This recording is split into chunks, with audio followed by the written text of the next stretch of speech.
The morning sun filtered through the massive viewport of Galactic Defense Academy Station Apex 7, casting long shadows across the training hall.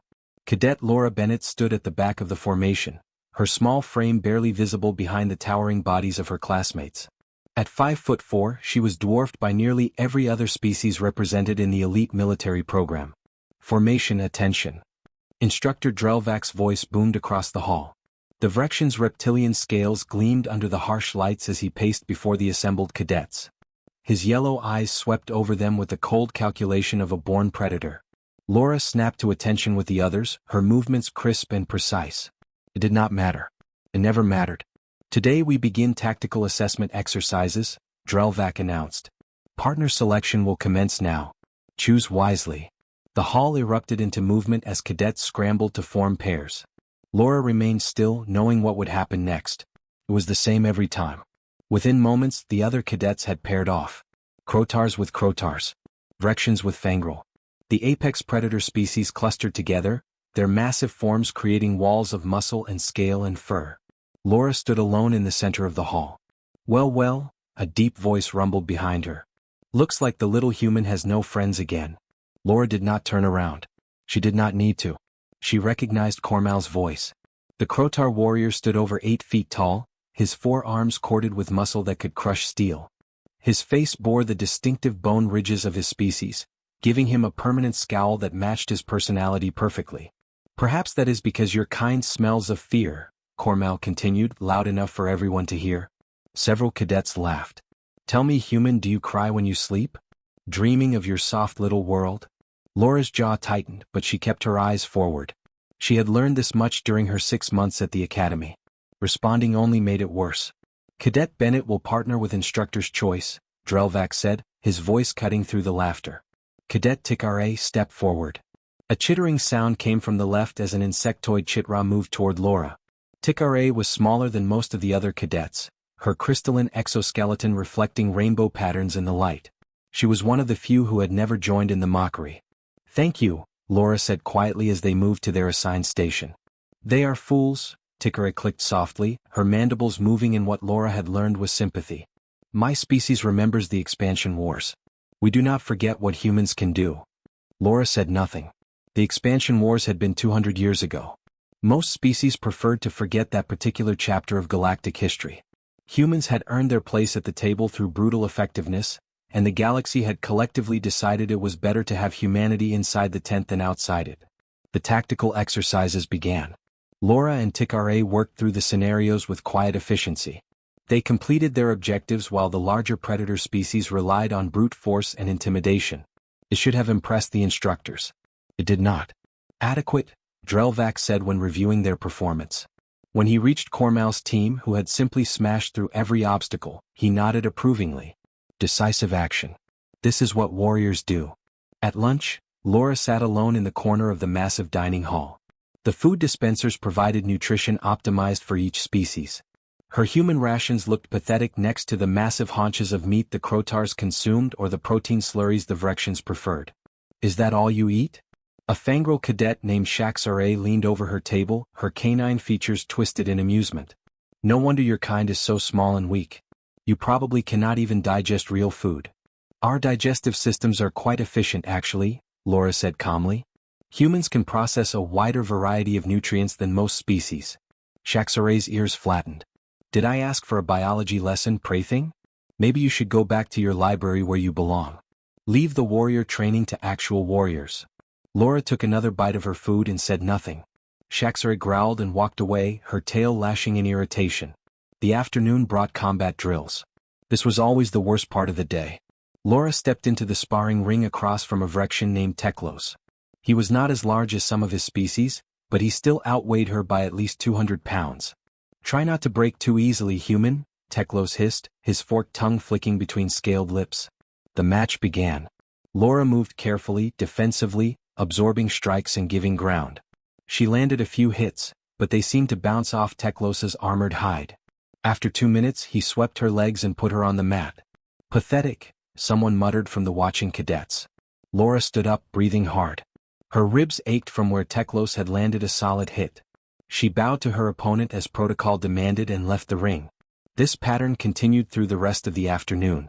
Laura fought, Laura lost, and the whispers grew louder. By the time the day ended, she was covered in bruises and her pride was battered even worse than her body. She limped back to her quarters, a small room that felt even smaller surrounded by the massive accommodations built for larger species. As the door closed behind her, she allowed herself a moment. Just one moment. Her hands shook as she sat on her bunk. A message notification blinked on her console. She opened it to find a video call request from Captain Shaw, the human liaison officer stationed on Apex 7. Laura accepted. "Rough day?" Shaw asked. The older woman's face was lined with scars from her own military service. "Same as always, ma'am," Laura replied. "You know you could end this any time," Shaw said quietly. "Show them what you really are. And create an interstellar incident? No thank you, ma'am." The diplomatic corps was very clear about expectations. Shaw sighed. "Those expectations are going to get you killed one of these days, Bennett. These apex predators don't understand restraint. They see it as weakness." "I know, ma'am." "Do you? Because from where I sit, you are letting them push you further every day. There will come a point where restraint becomes impossible." Laura was quiet for a long moment. "Is there something specific you need to tell me, Captain?" Shaw's expression darkened. "The Academy announced the trial of dominance today. It is happening next week. You will be participating." Laura's blood went cold.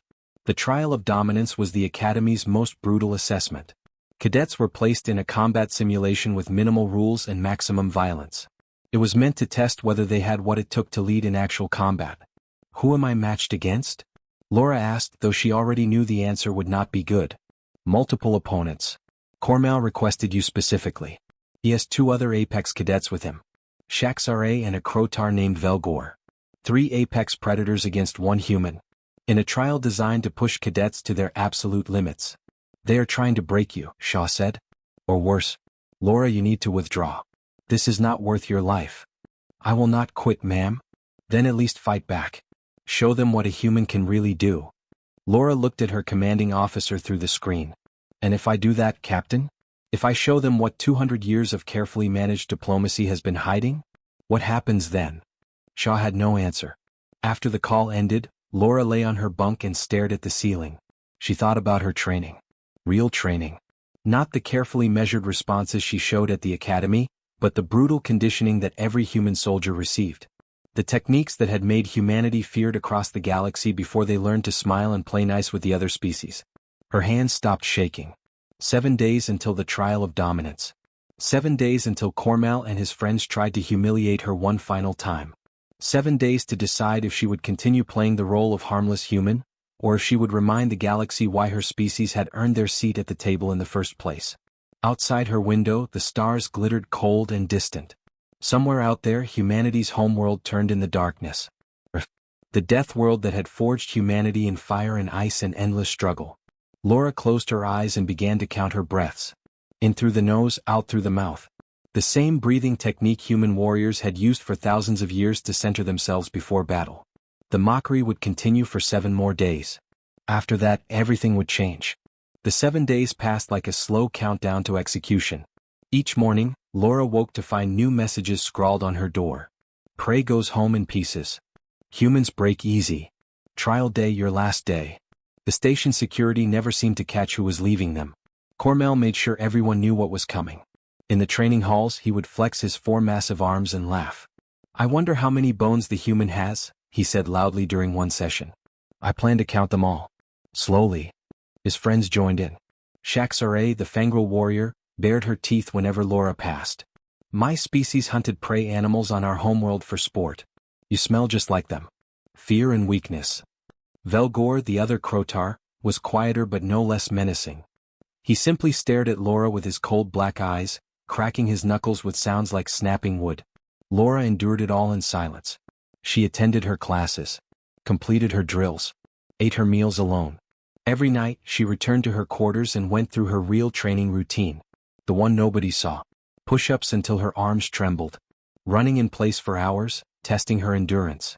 Shadow boxing against invisible opponents, practicing strikes to vulnerable points. Pressure points. Weak spots. The places where even the toughest armor of scale or hide could not protect. Captain Shaw visited her quarters on the 3rd day. The older woman looked tired, her face drawn with worry. I spoke to Instructor Drelvac, Shaw said without preamble. Tried to explain that this trial is a mistake. That they do not understand what they are setting up. What did he say? Laura asked. He laughed. Said I was being overprotective of my species. That the trial would teach you humility and show you that humans do not belong among true warriors. Shaw's hands clenched into fists. I wanted to show him humility. Right across his smug reptilian face. That would not help, ma'am.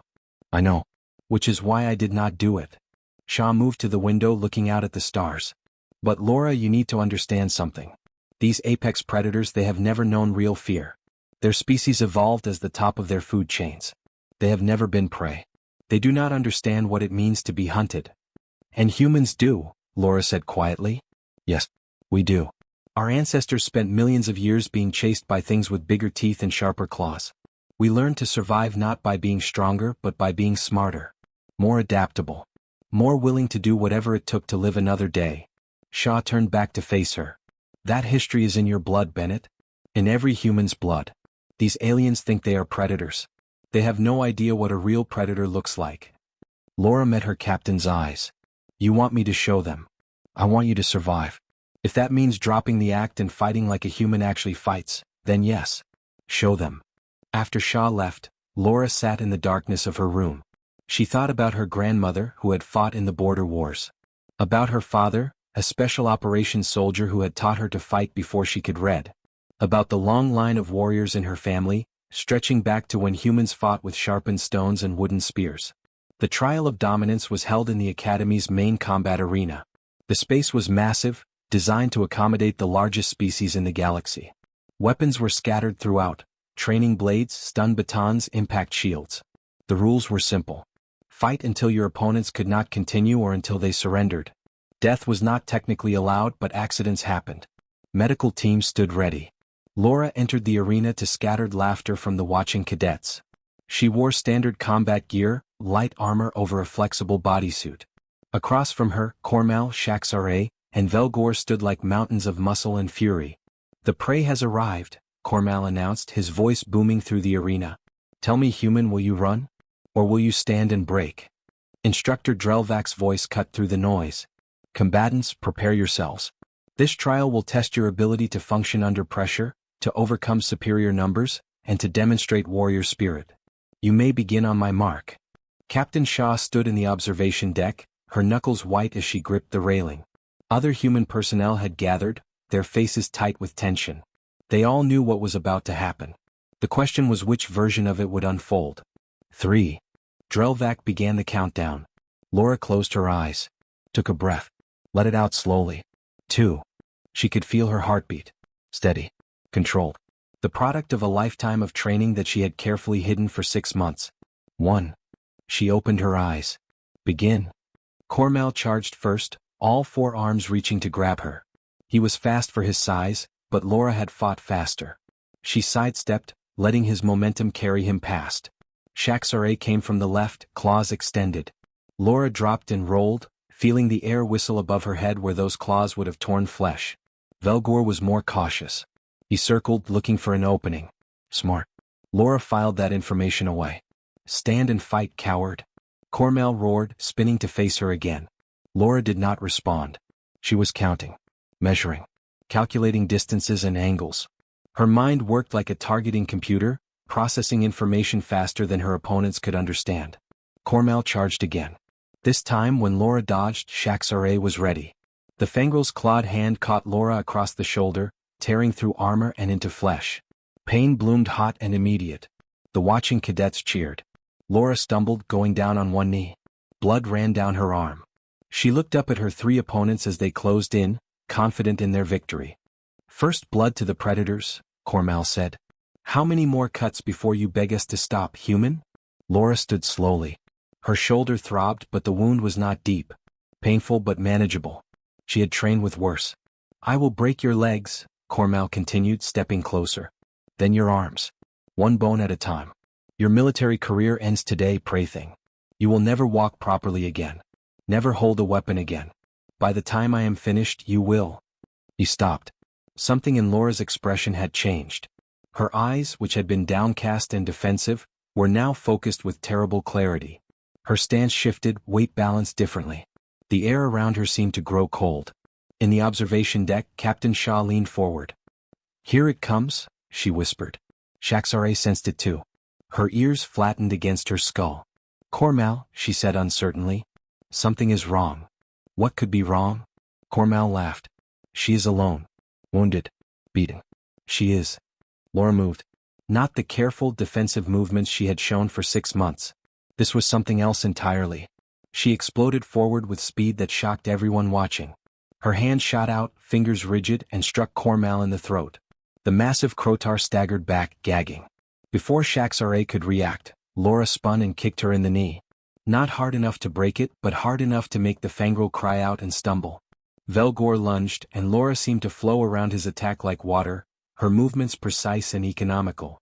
She was not trying to overpower them. She was dismantling them. The arena went silent. The laughter died. Every cadet, every instructor, every observer suddenly understood that they were not watching a victim anymore. They were watching a predator that had decided to stop pretending. The silence in the arena was absolute. Thousands of cadets and instructors watched as Laura Bennett stood in the center of the combat zone, blood dripping from her shoulder, her eyes locked on her 3 opponents with an intensity that made even the apex predators hesitate. Cormal recovered first, his 4 massive hands going to his throat where Laura had struck him. "Lucky hit," he rasped, though his voice was strained. "You will pay for that, human." Laura said nothing. She simply watched. Waiting. Velgor circled to her left while Shaxare limped to the right, favoring the knee Laura had kicked. They were trying to surround her, to use their numbers advantage. It was a good tactic. Against most opponents it would have worked. Laura's eyes flicked between them, tracking their movements with perfect awareness. Her breathing remained steady, controlled. In the observation deck, Captain Shaw recognized the pattern. Combat breathing. The kind taught to soldiers who expected to fight and die in the worst conditions imaginable. "She is just one small human," Shaxare snarled, trying to convince herself as much as her teammates. "We are Apex warriors. We end this now." They attacked together. Coordinated. Professional. Exactly what their training had taught them. Laura dropped to the ground as Shaxare's claws whistled through the air where her head had been. She rolled forward between Velgor's legs, her hand snatching a training baton from the arena floor as she moved. In one fluid motion she came up behind him and struck the back of his knee with the baton. Velgor howled and collapsed. Laura was already moving again. Cormal's 4 arms reached for her, but she twisted away, impossibly flexible. Her boot caught him in the ribs, right where the bone plates of his natural armor had a gap. The Crotar grunted in pain and staggered sideways. Shaxare lunged, teeth bared, going for Laura's throat. It was a killing move, instinct overriding training. Laura met the attack head-on. She grabbed Shaxare's extended arm, using the Fangrel's own momentum against her. A twist, a pivot, and suddenly Shaxare was airborne, flipping through space before crashing into the arena floor with bone-jarring force. The Fangrel did not get up. "One down," Laura said quietly. Her voice was calm, almost gentle. That somehow made it more terrifying. Velgor was struggling to his feet, his knee damaged but not broken. He looked at Laura with new eyes. The mockery was gone, replaced by something the Crotar had never felt before in his life. Fear. "What are you?" he whispered. Laura picked up Shaxare's discarded impact shield, testing its weight. "I am what happens when prey evolves to survive," she said. "Your species became apex predators by being bigger and stronger. My species became apex predators by being smarter and more stubborn." She moved toward Velgor. He backed away, forgetting his training, forgetting everything except the primal need to escape. Laura herded him like a sheepdog working livestock, guiding him exactly where she wanted him. Into the weapons rack. Velgor's back hit the metal frame and he realized his mistake too late. Laura threw the shield. It was not a powerful throw, but it did not need to be. The shield hit Velgor in the face, breaking his nose and making his eyes water. While he was blinded, Laura closed the distance. She struck pressure points with surgical precision. Places where nerves clustered close to the surface. Where even a Crotar's thick hide could not protect. Velgor's arms went numb. His legs buckled. He fell to his knees, gasping. "Yield," Laura said. I yield," Velgor choked out. Laura stepped back. Medical personnel rushed forward to collect the fallen Crotar. That left only Cormal. The massive warrior stood alone in the center of the arena, his 4 arms flexing. But the confidence was gone. He had watched Laura dismantle 2 trained fighters in less than 3 minutes. Had seen her move with a speed and precision that should not have been possible for someone so small. "You have been hiding," Cormal said. It was an accusation, but his voice shook slightly. "All this time. You let us mock you. Let us think you were weak. Why?" "Because my people learned a long time ago that being underestimated is an advantage," Laura replied. She began to circle him, and Cormal turned to keep her in sight. The predator and prey had reversed positions. "You asked me once if I cried when I slept. If I dreamed of my soft little world." She grabbed a training blade from the ground without looking, her eyes never leaving Cormal. "My world is not soft. Earth is a death world. Extreme temperatures. Deadly weather.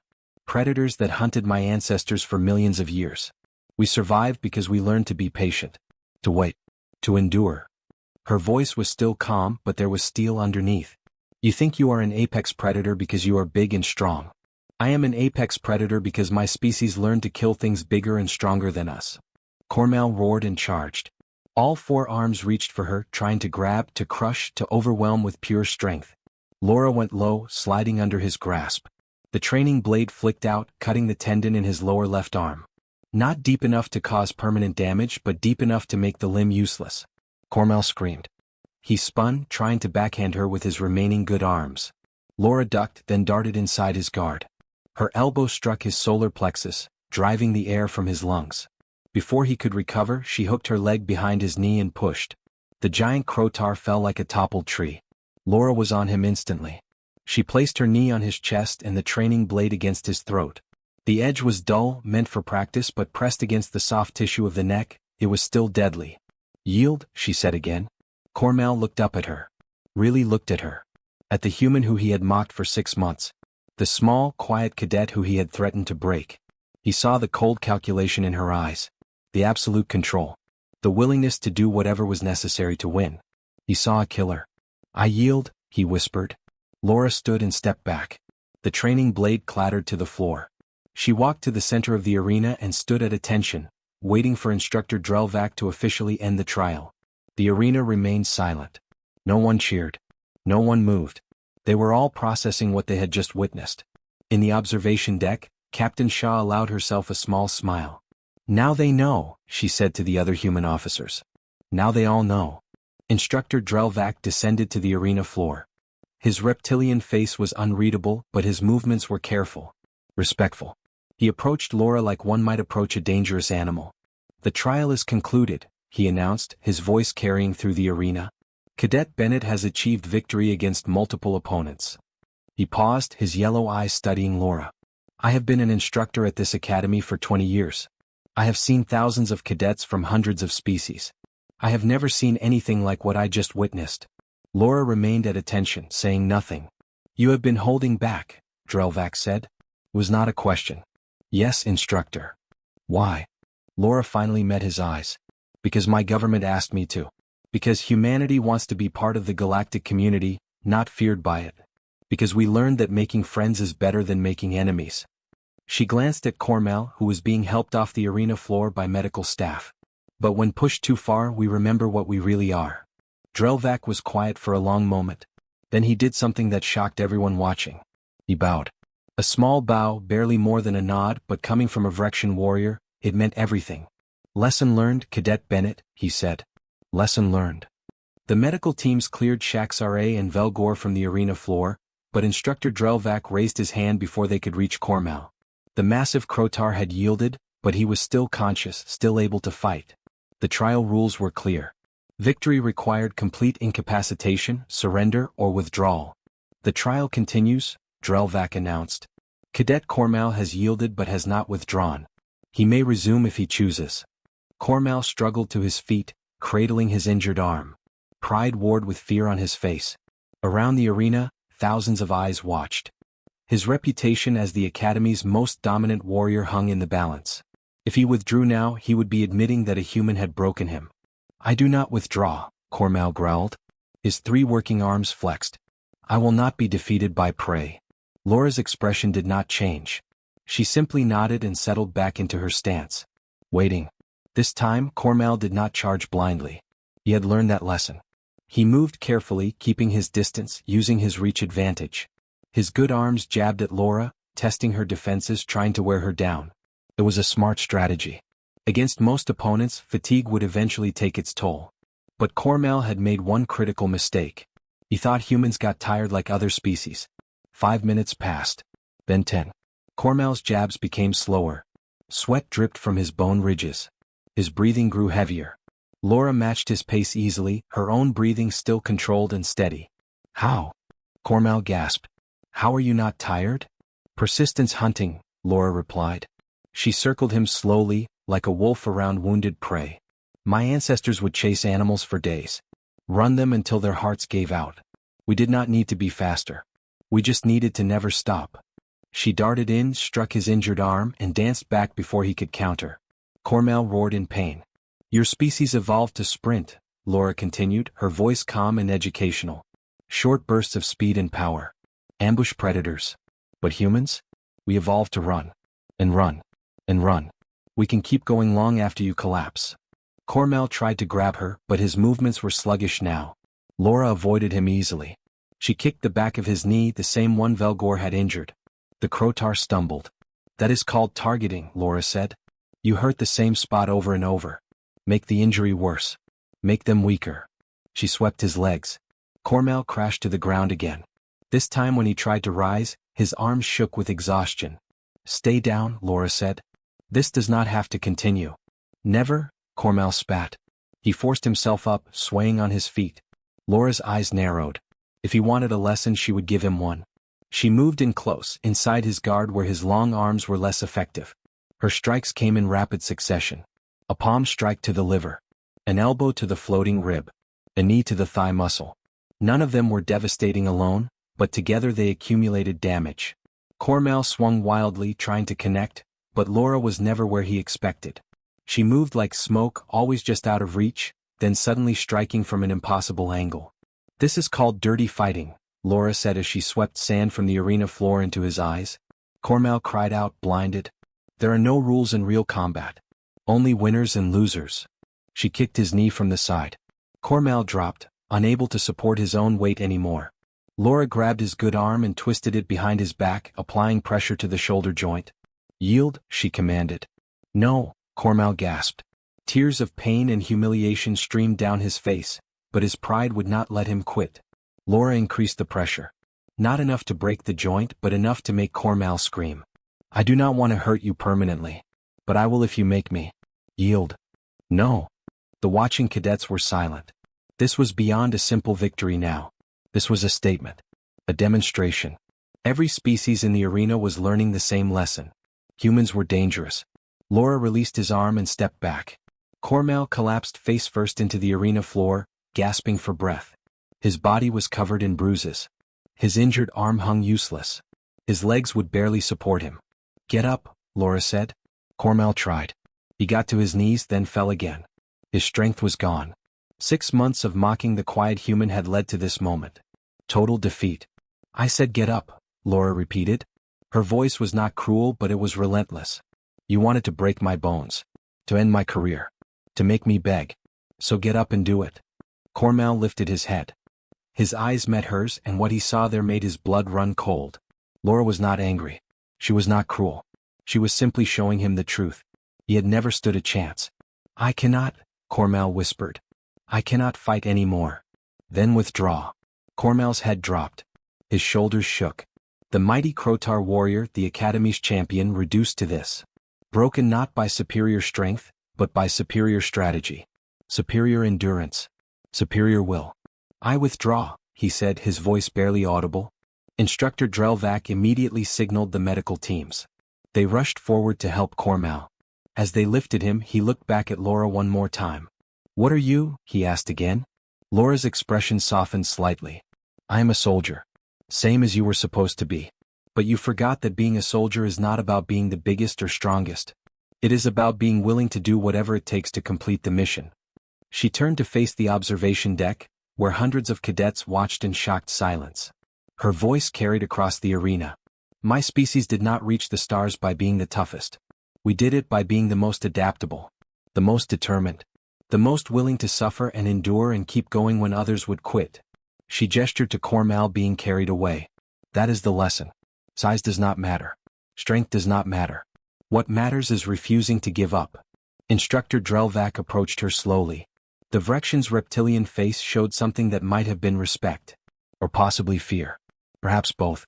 The trial is concluded, he announced. Cadet Bennett has achieved total victory.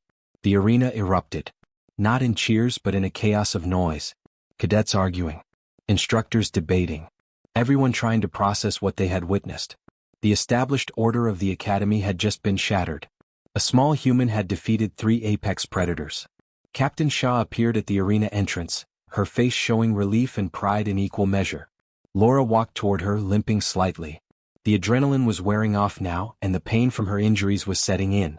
Well done, Cadet, Shaw said quietly. Though I suspect you have made your time here much more complicated. Laura managed a tired smile. At least they will not call me weak anymore. No, Shaw agreed. No, I do not think they will. Behind them, the medical teams worked on Cormal. The Crotar warrior stared at the ceiling, his mind replaying the fight over and over. Trying to understand where he had gone wrong. How the prey had become the predator. The answer was simple, though it would take him time to accept it. He had never been the predator at all. The medical bay of Apex 7 was unusually crowded that evening. Cormal lay in a specialized bed designed for Crotar physiology, his injured arm in a regeneration sleeve. 2 beds over, Velgor stared at the ceiling, his knee wrapped in healing gel. Shaxare had been released with minor injuries and a severely damaged pride. None of them spoke. What was there to say? A medical technician, a small creature from a species that specialized in healing, worked quietly on Cormal's arm. You are lucky, the technician chittered. She could have broken this beyond repair. The strike was precise. Controlled. She knew exactly how much damage to inflict. Lucky, Cormal repeated bitterly. Yes. Very lucky. The technician paused. You are alive. You will heal. Many warriors who underestimate humans do not get that chance. Consider this a gift. Cormal said nothing. His mind kept replaying those final moments. The exhaustion. The pain. The terrible realization that nothing he did mattered. Laura had been in complete control from the moment she stopped pretending. A shadow fell across his bed. Cormal looked up to see Instructor Drelvac standing there, his yellow eyes unreadable. How are you feeling, Cadet? The Vrexian asked. Like I was hit by a cargo shuttle, Instructor. Good. That means you are learning. Drelvac pulled up a chair, his scales scraping against the metal. Do you know why I allowed the trial to continue after you yielded the first time? Cormal shook his head. Because you needed to understand completely. A quick defeat might have been dismissed as luck. But what Cadet Bennett did to you was not luck. It was skill, training, and something else. Drelvac leaned forward. It was restraint finally released. I do not understand. Humans are dangerous, Cadet. More dangerous than perhaps any other species in the galaxy. Do you know why? Drelvac did not wait for an answer. Because they evolved as both predator and prey. They know what it means to hunt. They also know what it means to be hunted. This gives them a perspective we apex predators lack. The instructor stood and moved to the window, looking out at the stars. I have studied human military history. It is terrifying. They have waged war continuously for their entire recorded history. Against each other, against their environment, against anything that threatened them. They developed thousands of ways to kill, and they are very, very good at it. Then why do they act so weak? Cormal asked. Why hide it? Because they learned something else too. They learned that constant war nearly destroyed them. So they made a choice. They decided to be peaceful. To cooperate. To join the galactic community as partners rather than conquerors. Drelvac turned back to face him. But that choice requires them to restrain their true nature. To be patient when others mock them. To appear weak when they are anything but. Cormal thought about Laura. The quiet cadet who never fought back. Who took every insult, every humiliation without complaint. How much was she holding back? All of it, Drelvac said simply. What you saw today was a human operating at perhaps 30% of their true capability. And she still defeated 3 apex warriors. The words hung in the air like a death sentence. Across the station in the cadet common area, the aftermath of the trial was causing chaos. Groups of cadets clustered together, arguing in hushed voices.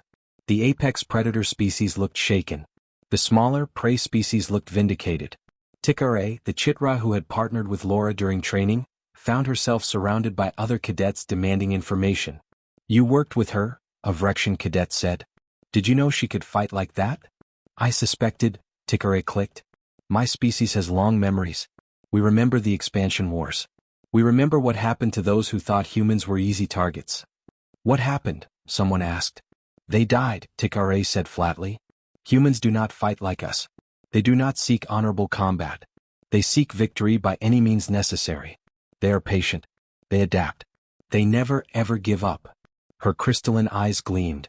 This is why my people chose to be their allies rather than their enemies.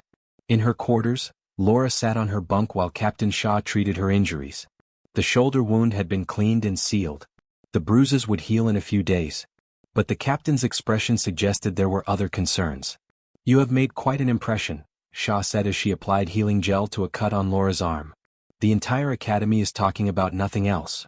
I know, Laura said quietly. I can feel them staring whenever I walk through the corridors. Are you regretting it? Laura thought about that. No. I'm tired of being mocked. Tired of pretending to be something I am not. If showing them the truth means I can finally just be myself, then it was worth it. Shaw smiled. Your grandmother would be proud. She always said that respect has to be earned, and sometimes that means making people uncomfortable. Did I go too far? With Cormel? Maybe a little. But he will recover. And he will never forget. Shaw finished her work and sat back. The question now is what happens next. You have changed the dynamic here. The other species will treat you differently now.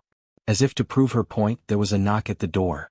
Laura opened it to find a delegation of cadets standing in the corridor. Not apex predators this time, but representatives from the smaller species. The ones who had watched quietly while the big predators dominated the academy. A small amphibian cadet named Plex stepped forward. Cadet Bennett, we wanted to thank you. Laura blinked in surprise. Thank me? For what? For showing them, Plex said. His large eyes were earnest. For showing the apex species that size and strength are not everything. Many of us have been dismissed and overlooked just like you were. What you did today gives us hope. Others nodded in agreement. A delicate avian cadet. A timid mammalian. Species that had been pushed to the margins by the Academy's culture of might makes right. I did not do it for that reason, Laura said honestly. I did it because I was tired of being pushed around. That makes it better, Plex replied. You did not do it to make a statement. You did it because you had to. That makes it real. After they left, Laura closed the door and leaned against it. Captain Shaw watched her with knowing eyes. You have become a symbol, the captain said. Whether you wanted to or not. The next morning, Laura entered the training hall for the first time since the trial. The normal chaos of cadets preparing for the day died instantly. Every eye turned to her. The room fell silent. Laura walked to her usual spot at the back of the formation. But before she could reach it, Instructor Drelvak's voice rang out. Cadet Bennett. Front and center. Laura's heart sank. Here it comes, she thought. Punishment for showing up the apex predators. For disrupting the Academy's hierarchy. She marched to the front of the formation and stood at attention. Drelvak studied her for a long moment. Then he addressed the entire assembly. What you witnessed yesterday was a lesson. One that I hope you all learned well. His yellow eyes swept across the gathered cadets. Cadet Bennett demonstrated several things. First, that assumptions are dangerous. You all assumed she was weak because she was small and quiet. You were wrong. Some cadets shifted uncomfortably. Second, she demonstrated that true warriors do not need to brag or boast. They let their actions speak. While others talked about their strength, Cadet Bennett simply trained and prepared. Drelvak turned to Laura. Third, and most important, she demonstrated restraint. For 6 months, she endured mockery and humiliation. She had the power to respond at any time, but she chose not to. That is discipline. That is control. That is what separates a warrior from a thug. He raised his voice. From this day forward, Cadet Bennett will be treated with the respect she has earned. Anyone who mocks her, who underestimates her, or who treats her as anything less than a full warrior will answer to me personally. Is that clear? Yes, instructor, the hall thundered. Drelvak nodded to Laura. Return to formation, cadet. As Laura walked back, something extraordinary happened. Cadet stepped aside to make room for her. Not out of fear exactly. Out of respect. She found herself standing in the front row, not the back. Beside her, a massive Vrexian cadet nodded slightly. Good fight, he rumbled. Thank you, Laura replied. Training began. For the first time since arriving at the academy, Laura did not have to hold back. She participated fully, demonstrating her true capabilities. The other cadets watched and learned. Some with admiration. Some with caution. But none with mockery. During a break, Cormal appeared. His arm was still healing, held in a support brace. He approached Laura slowly, carefully. Cadet Bennett, he said formally. Cadet Cormal, Laura replied, equally formal. An awkward silence stretched between them. Finally, Cormal spoke. I was wrong about you. About humans. I apologize. Laura studied him. The pride was still there, but it was tempered now. Humbled. Apology accepted. I would like to ask you something, Cormal continued. Would you train with me? Teach me how humans fight? I do not want to make the same mistake again. Laura considered that. This was the warrior who had tormented her for months, who had threatened to break her bones. But she also saw genuine desire to learn in his eyes. Yes, she said. I will teach you. But you will not like it. Human training is not about being the strongest. It is about being the toughest, the most stubborn. Cormal managed a small smile. I think I learned that lesson already. Word of Laura's victory spread beyond Apex 7. Other human cadets at other academies reported changes in how they were treated. The mockery did not stop everywhere, but it lessened. Cautious respect replaced automatic dismissal. The galaxy was learning. In her quarters that night, Laura received a message from her father. He had heard about the trial through military channels. Proud of you, kid, the message said. You showed them what we're made of. But remember, with that demonstration comes responsibility. They will watch you now. Judge all humans by your actions. Make us proud. Laura looked out her window at the stars. Somewhere out there, Earth turned in the darkness. The death world that had forged humanity. The cradle that had taught her ancestors to survive, to adapt, to never quit. She had honored that legacy today. She would continue to honor it tomorrow. The quiet cadet was quiet no more. And the galaxy would never forget the lesson she had taught. Respect is not given to the loudest or the strongest. It is earned by those who prove themselves when it matters most. And humans, more than any other species, knew how to prove themselves.